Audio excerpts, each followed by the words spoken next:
to the Nitschke podcast. We've got a fantastic guest today, Maddy Nitschke. Thanks for joining us today. How are you? Good, thank you. Thanks for having me. This is a really exciting time. Honestly, it's an honour. Very Thank grateful. you. I'm glad that you see it that way and you understand. The only time we can talk as brother and sister is on a podcast. Yeah. It's the only time we find time to do that. So thank you. Yeah, exactly.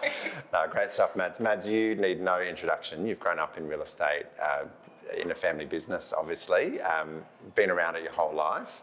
How do you think it's formed your career? Look, I think exactly like you've said, it's business has been around now for 22 years and it's been a really big part of my life. Yeah. Obviously, mum and dad back in the day having conversations at the dinner table with us, or with us eavesdropping when we shouldn't. Yeah.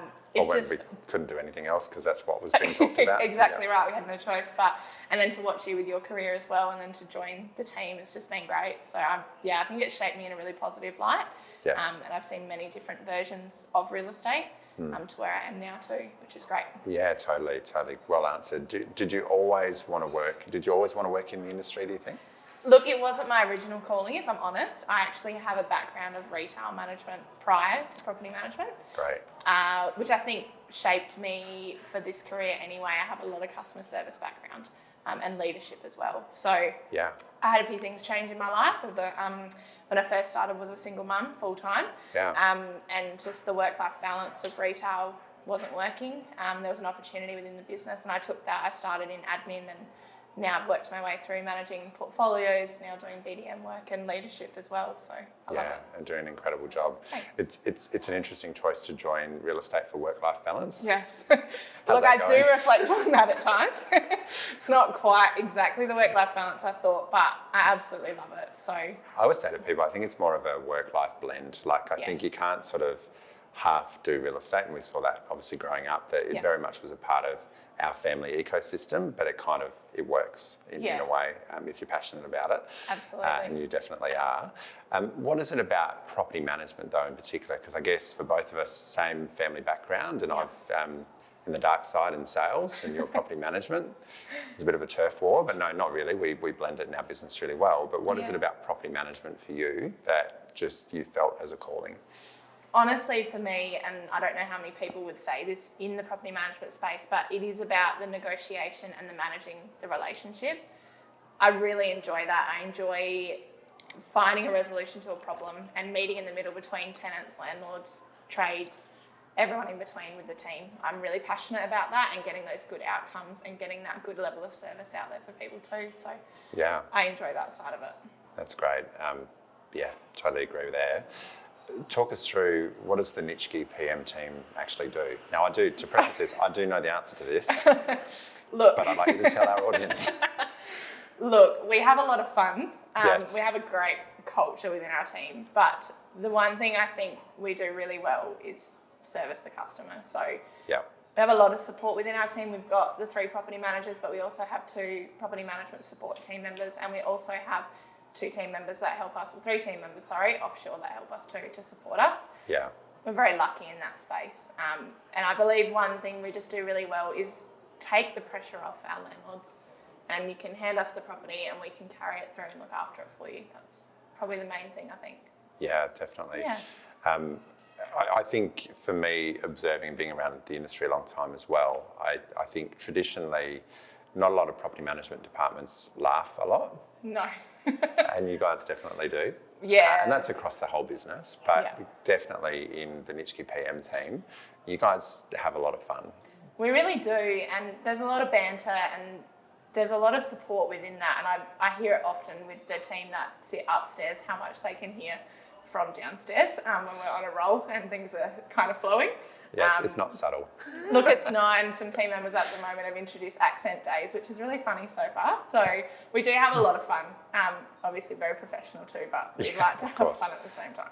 Again, it's that work-life blend. I think you've got to have fun while you're doing it, because we always say, as you know, within the business, that you're often spending more time with your colleagues than you are your actual family. So if you're not having fun, then And as long as we start the day with our coffee round that we do every single day, it's going to be all right. I don't want to see you guys. I don't want to see you guys without caffeine. No, that's really dark. You don't want to see that. No. So property investment. I mean, again, you've been around the industry a long time, and you commented before that you've seen a lot of different iterations and needs of the consumer and things happening.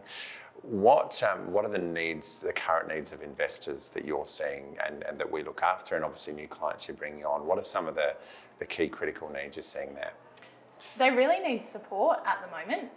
You know, they're hearing in the media that there's a real shortage of housing. There's tenants needing property, need a boost in supply, and there's a lot of new investors coming through that have never done it before. And they just want a conversation to know, okay, I've decided I want to be a landlord, but what does that actually mean? Like, who do I need to talk to, accountants, or get depreciation advice? Where does that land? So really finding they just want the support. They want someone to help them achieve that goal and add to the portfolio as they go. Yeah, that's so true. And if you look at our business, 22 years, as you say, from as of the time of recording, which is really exciting. And I guess it's a bit of a unique environment there because we've got landlords that have been with us since day one. Yes. You know, obviously we're meeting a lot of new clients. And would you say that a lot of the new clients that we're onboarding and joining our way of doing things, a lot of first-time landlords in that mix, aren't there? Yeah, there really is. It's exciting. It's really exciting. It's a really exciting time in that space. Definitely. That, you know, people are having a go, and whether they're using their current home to be the investment or they're looking at buying a brand new one through the sales team or building and then looking for someone to manage it for them after that. Yep. Just a really exciting time. And that's something I think we as a team do really well. Is just we can pick that up and we can help you with little tiny things like redirecting bills so they get paid on time, to managing a tenancy and having a great relationship between the tenant and landlord and everything in between. So it's outstanding. Would you say that would be your biggest and your team's biggest points of difference? Or what when someone's coming to you saying, hey, I'm thinking about renting my property out, why should I choose you, Maddy, and the Nitschke team? What would it be? What would be your answer to that? One of the biggest things as a business that we talk about all the time is being an extended real estate family for people. So we just want to make this journey the best it can be for you. Yes. And through that, having support with the PM support team that can help troubleshoot, whether it's maintenance or something in between. I just think that's our point of difference. We will just be there alongside you to support you however you need. We have a lot of interstate landlords, we have a lot of overseas landlords that we just look after that for them, and they just set and forget and they don't need to worry. And I think that's what we do really well. And the other thing we do as a point of difference as a team is we'll check in with you regularly. So we'll go do a routine and we'll just give you a call to say good day. It's not about, sorry, I'm ringing you, there's a problem. It's just, went to your property, it looks really good. How are you? How's things going? How can we help? And big thing we do in that space too is recommending them through to the sales team if they want to chat or get any further advice on their property or what's next. I think it's really important. I agree with that, all of that points, but particularly I think something we work really hard at, and it is a point of difference, is that whilst we sort of joke about PM and sales, it's a blended team. That doesn't mean that suddenly sales are going to try, even though a salesperson think they can do anything, will try and renegotiate a lease or interfere with things there. No, but what it's about is that the relationship flows through. So we're not competing at all. No, we really don't. And on the flip side, as a property manager, if a landlord's asking me something that's a bit too much sales, and I would say to them, look, I'm not the expert, but let me refer you to one of the guys that will give you a call and help you. Like, there's no divide there. We're all just one team, which is really nice. Totally agree. And we'd love to say that everything always goes to plan and the perfect world scenarios of property management. But obviously there are challenges in any industry, and particularly when you're dealing with someone's most important asset and someone's home. There is going to be conflict that will arise and difficult situations. What do you encourage the team to do there? How do we work through when things aren't going to plan? Look, the best thing I believe is to lean into that. So to communicate with your client, whether it's the tenant or the landlord in that space or a supplier or a trade, lean into that and communicate. Be vulnerable. Put your hand up if there's something we've missed or a mistake somebody's made along the way. Let's work it out. Yeah. And then move forward from there. So it's basically just really that open communication, I think. And if we don't know the answer right then, let's find the answer for you and we'll circle back and we'll deliver on what we're promising to deliver on. I think that's important. I agree. I totally agree. Yeah. You were saying before about some owners that obviously we work with a lot of owners that are based out of area and interstate, overseas, and also tenants as well. What do you do differently, and what is the team doing differently to try and, because the world's changed so much, particularly in the last 12 months, 18 months, how are we handling that and making that experience work for those areas or those clients that are based out of area? Yeah, look, as I say, it's about checking in with those people a few times a year, not just the email communication that can be easy to fall into. It's about picking up the phone and making a call. Yeah. But even to the point right now with the market that we're dealing with the lack of rentals and tenants trying to secure them, a lot of them are from interstate. Yes. Offering Zoom as an option to inspect a property. Great idea. Yeah. Book it in 10 minutes before you open or something with them so that they've got an opportunity to view the property as well. Yeah. And even with some of our landlords that are overseas, if there's something we need to talk about, booking in a Zoom appointment with them to have that conversation. Yeah. So it is as face-to-face as you can get if they're overseas. It's just really important, just remembering that they are a customer and they're important. So. Yeah, totally. And I know, like touching on the technology piece, I mean, even, WhatsApp, I know there's several clients that, you interact that way as well. Yeah. And I think, I think as an industry, real estate's moved quite quickly through COVID to embrace technology, but I think definitely a big point of difference for us then with that and hearing what you've said so far in this podcast. It is the relationship first. It is the client first. If we get that right, the technology is a complementary piece. It's like, I think a lot of agencies have got, we've got this piece of tech, we can do a remote inspection, we can do that. But like if they don't know their client and care about their needs, that's lost. Exactly. It doesn't work. You can have all the bells and whistles, but if you can't service the customer and look after them, it's not going to work for you. And my opinion has always been in this space that tenants and landlords are equal. Without a good relationship with the tenant, the landlord suffers and vice versa. So it's all about getting all of that united and working towards the same goal. So if it's, doing a Zoom inspection with someone from interstate to secure a rental for a landlord and for the tenant, that's a great outcome, isn't it? So it's just about the communication in the middle. Yeah, definitely.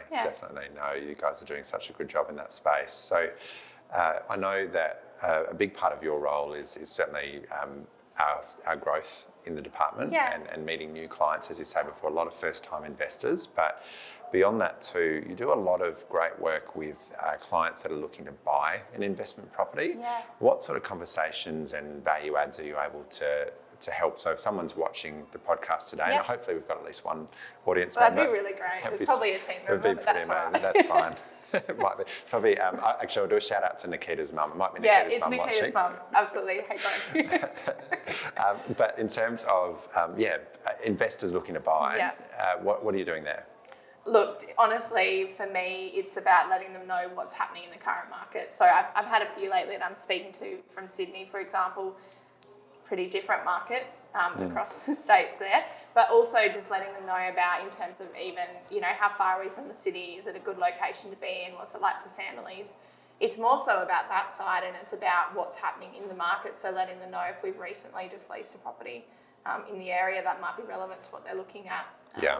Those things are really important for people when they're starting to build a portfolio. They're looking at what they're purchasing it for, but they also want to know what the rental return is going to be and how's that going to balance for them. So, and that's something you can deliver quite quickly. And it's not something that you're doing, there's no cost involved, and it's not something we're trying to, it's not a carrot we're dangling, it's just to help people to invest well in the area, which is great. Especially, as you say, like for a first-time investor, wanting to make sure you've got as much info as you can get.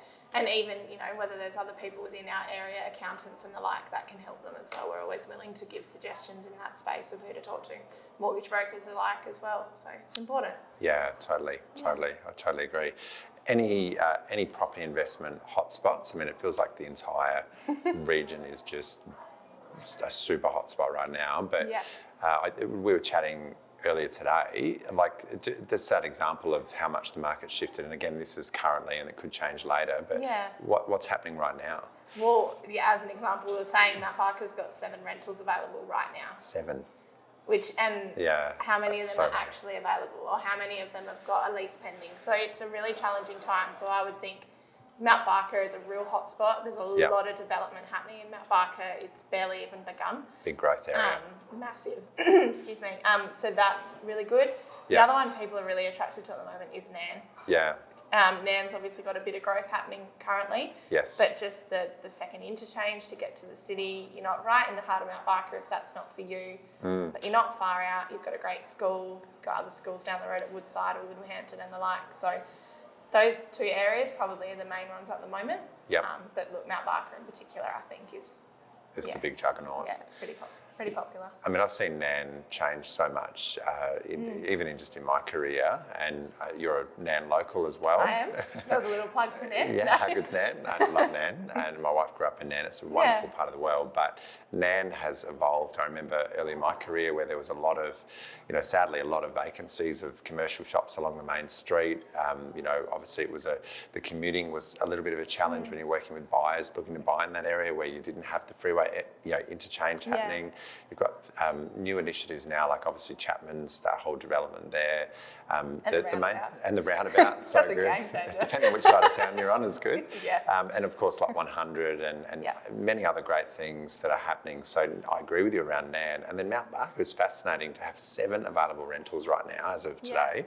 I mean, you were saying 6 or 7 pages worth of rentals only 2 or 3 short years ago. So it's just changed so much. And that's exactly right. I've been in the industry now almost 4 years. Yeah. And what I've seen over that 4 years is pretty astounding. Even if you go back a couple of years to when COVID hit and the impact that had then versus where it is now, it's very different market. Totally. Do you think it's a permanent shift, or do you think it's something that maybe is a little bit hopefully post-pandemic, but pandemic related? Is it? I think a bit of it is pandemic related, and now with the new investors that we can start to see coming through, I think there will start to be a shift, but I don't think it'll go back to where it was. I don't think you'll have 5 to 7 pages of available rentals. Take a long time to get back to that. It would. It really would. So I think it's made a big change. Yeah. And look, the other thing is too, there's a lot of blogs and things out there saying how great Mount Barker and the hills are too. So that's just generating a lot more interest at the moment. Yeah, the secret's out. And I think, particularly because the market's been so strong from a selling point of view as well, like there's been a lot of landlords that we've had a relationship with for 20 plus years that have gone, now's the time, I am going to sell this asset that I've held for 20 or 30 years, and I'm going to capitalise on that. And some of those properties, or a lot of them particularly early, were being bought by owner-occupiers, and so we weren't getting new investors replacing them. Exactly right. So and then obviously current tenants, if they're looking to stay, they're not, exiting and breaking leases. So it's just led to this extreme shortage, which is very unique. It's exactly right. Tenants would rather re-sign their lease than have to join the lineup that's out there, unfortunately, trying to find a rental at the moment. So with that lineup, what can a tenant do? I mean, I know we've touched on this in previous webcam editions of this podcast. The live ones. Yeah, that's right. The scary live ones. But in terms of if you're in that lineup as a tenant right now, how do you cut in front? How do you make your application win? Yeah. Look, my main advice to people is to make sure that your references know that we're going to call. You've got all your pay slips ready to go. You've got current ledgers in there if you can get them from your property manager. You've got routine inspection reports at the ready, and calling agencies to talk to them. I know personally we have a database that we put prospective tenants in, and when we are launching a property, they're getting notified first before it's hitting the actual open market through realestate.com. And those things are important. They make a difference. As I've said to people, making sure that you're booking in for the open straight away so that you're there front and centre and submitting that application straight away. Yeah. But I think it is really tricky at the moment though, just like you say, to stand out from the amount of people that you're applying with. But I think if you just persist with that and just keeping in touch with agents to try and move it along. Yeah, great advice. And again, hang in there. And I know that's easy to say, harder when you're living it. It's, we've said the word crisis before about it. I think it is a crisis for a lot of great tenants. There's no black marks against their name. There's just not enough available properties for these people. But that's a big reason why you're really keen to develop relationships with investors looking to buy into our region, because you've got that local knowledge, you've got a lot of confidence in how we operate, but also you're able to help fix that problem by creating more opportunities for these people. Absolutely, and we've almost got really, pre-approved fantastic tenants waiting that are missing out on others that and might be pre-approved suitable for buyers yours. trying to buy one. Yeah. It's the perfect combo. Yeah, that's right. Just need to unite that. Yeah, no, that's fantastic. I think you guys do a wonderful job. What would you say is your favourite thing about the world of property management right now? Honestly, for me, it is meeting new people and helping clients, whether that is landlords or tenants alike. I really enjoy that. As I say, I enjoy talking to people that are new to the industry as an investor, people that are our existing landlords that have seen a lot of change. I've always got all the time in the world for a phone call with anybody just to chat through it. Yep. I really enjoy that. Brilliant. Yeah. And finally, can you spill the beans? And this is a question I think you've had to plan for. What do you think's the best secret in the Adelaide Hills? Look, I did have to turn to my team for this. I'm not a social butterfly. People that know me know that about me. Look, I think there's not a lot of the secrets left. I think a lot of people, as I say, they're finding out about us and what we do up here, and that's kind of cool. Look, for me, it would be a lot of the wineries. They're pretty great. As a mum as well, I find that there's some really kid-friendly options around. I mean, Lot 100 you mentioned is a really good one. I know it's probably not a big, best kept secret anymore. No, that's definitely well known, but a great Or just down the suggestion. road from that, actually, a great breakfast is Green Valley Strawberries. So, lovely. Nice and close to my house too. I was going to say, I'm loving the 5252 postcode Yeah, look, plug. That's I kind good. of push Nan a lot. No, That's good. It's well probably deserved. some of those, I think. Brilliant. No, thanks, Maddy. Thanks for being a guest again on the Nitschke podcast. It's been a pleasure, and we'll catch you on the next episode. Yeah, hopefully I get invited back. So thank you. We're in the audience's hands. Okay. Thanks, Maddy. Cheers. Thank you.